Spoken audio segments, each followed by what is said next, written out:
Hey, diddly ho, everybody. Welcome to Hacking Self Storage. Don't forget to sign up to my newsletter, MrSelfStorage.com. Yeah, we talk all things self storage every single day. How good is that? Right. So, as you know, you may not know, you should do.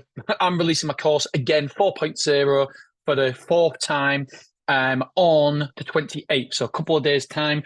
It will never, ever be as cheap as this. As I said in one of the last podcasts, somebody I basically paid £45,000 to get help and advice for 8 weeks, 8 to 10 weeks from this person. And she told me, you're nuts for selling this at the price. So this is the last chance to get it at this price, £2,800.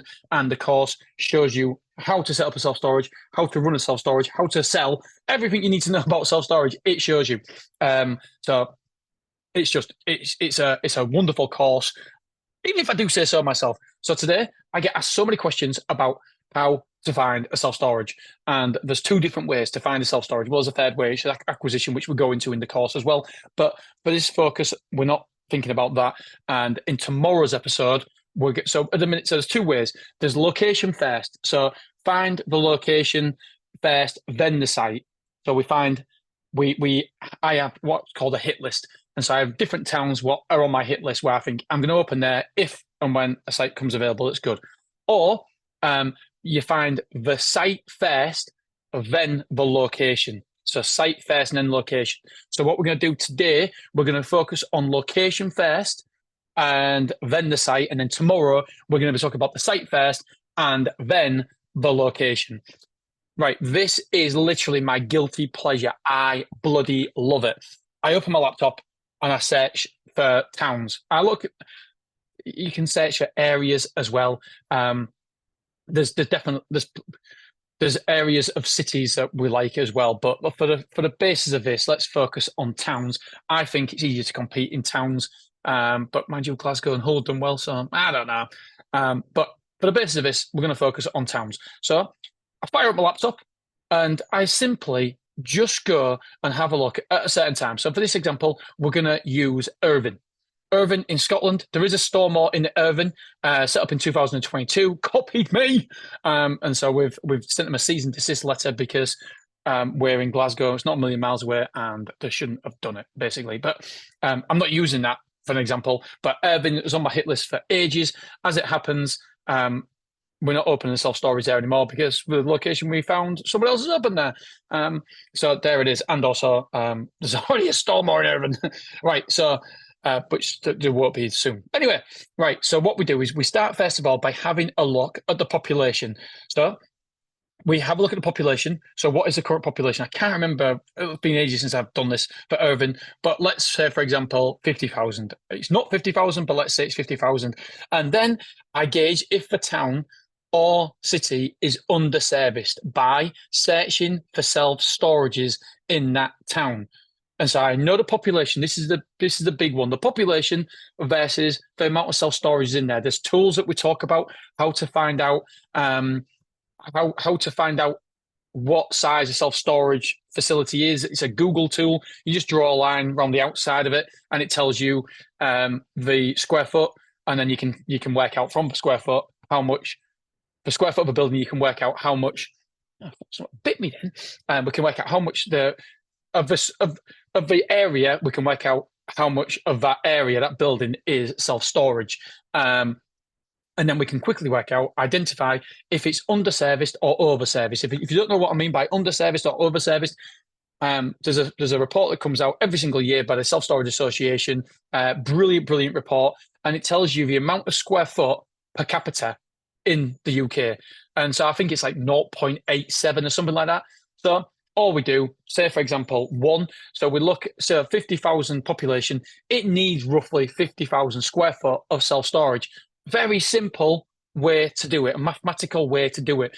And if it's got 30,000 square foot of self-storage, guess what? That area is underserviced. And there's loads of areas. When we opened in Mansfield, it was 106,000 population, I believe, and there was like 50,000 square foot of self-storage. So it was underserviced. Now, by the way, it's not. There's loads of self-storage opening in Mansfield, probably because of me, and me talking about how good Mansfield was. And so it was a no-brainer. It was a fucking no-brainer, mate, as Dave Davies would say. It was a good location, etc. And we opened, and it's filled up really, really quickly. So what we do is then we have a deeper dive. So not only do we just look at the self-storage operators and the self-storage sites and the population, we look at how they are running their site. Can we improve their offering? Are they good at the sales and marketing? What is their sites like? Can we outposition them? Are we on the main road? Can we get a better location? Are we better operators? Are we better basically at selling self-storage? What's their website like? How does it rank on SEO? The pay-per-clicks, how good are they at targeting you? Do they have a follow-up process? Do a quote, then get talking to them. Are they full? What percentage are they? Even if I always say, just spend a little bit of effort and time and get some, rent a unit out. Why wouldn't you rent a unit out from them to see how good the facility is? And then you can even walk around the facility, counting the locks on the doors or locks in the containers. There's so many things. Sorry, I got a bit carried away then. Started coughing my brains out. Right. It's almost like a self-storage audit. I've got notes here. That's why I'm looking down at them here. Yeah, so it's like a self-storage audit. Obviously, there's more goes into it than just that, but you get the idea. You get the idea, and there's like a step-by-step process that I put in the course to figure out and find out if a location is good. Let's have a look. What else have I got here? I'm 25. Oh yeah, I've about 25 on my hit list at the minute. And I put no. That's not in my course. You can't have that. Sorry. So basically, what you want to do is find areas, because you want to find I've got, like I said, I've got about 25 towns on my hit list or areas. So just go around the country, and there's a spreadsheet, by the way, of every single town in every single population of every single town. So it makes it a bit easy for you as well. And we've created that over years and years and years. And all I do is just Irvine. And then I go, right, okay, because there's near Dundee, Motherwell. And I go down these little areas and think, right, okay, is it underserviced? Is it overserviced? And it's a bit of work. It's a bit of work, but I don't mind that bit of work, because then it repays itself massive. And so I think that everybody should do it. I think that if you're interested in self-storage, putting in the work, putting in the effort is so, so important. And it's very, very fruitful as well. So if you are interested, I just realised at 1 o'clock I've got a meeting, so I'm going to have to go. It's 2 minutes to. See. Yeah, I put here, most people give up because they don't want to put the work in. But I enjoy it. I really enjoy finding towns. And as soon as I find an underserviced town, then I go on to Rightmove. And then I drive around the area. I think, right, do you know what? Today, I'm going to Gloucestershire. I'm going to have a look at all the towns on my hit list in Gloucestershire, because there's nothing like driving around.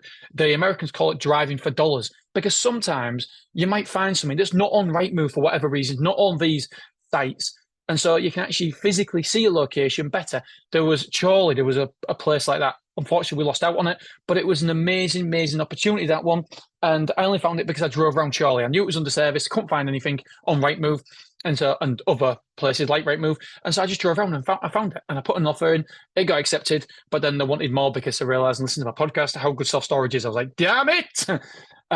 So yeah, what we do is we literally find the population, find the amount of self-storages, and then we do a self-storage audit on them self-storage companies. Is it underserviced? Is it overserviced? Is there an opportunity? Can we outposition them, etc., etc., etc.? Because, by the way, if it is overserviced, it doesn't mean it's a definite no, because you can improve our offering, you can outposition them, you can be a better operator them. So it doesn't necessarily mean it's a no. Then we have a list of hit lists, a list of towns, and then every month we just ring up estate agents saying, is there anything available? Please give us a call if there's anything available. Once a week or once a month, you can just keep on looking at them towns and thinking, right, is there anything available? Anything new to find, new to see, and new on the market? And then we drive around as well. It really is as simple as that. Yes, it might take you months to find the location, find the site, but a site will pay you back £100,000 profit every single year. And then you can sell that as well for 4, 5, 6 times multiple, whatever it is, 3. Depends how many sites you've got, what loads of factors go into it. Anyway, my friends, so buy my course. Cheapest it's ever going to be, £2,800, and there is a full money-back guarantee as well. All right, my friends, I love you. I appreciate you. I've got to go to a meeting. Have a wonderful day. Bye.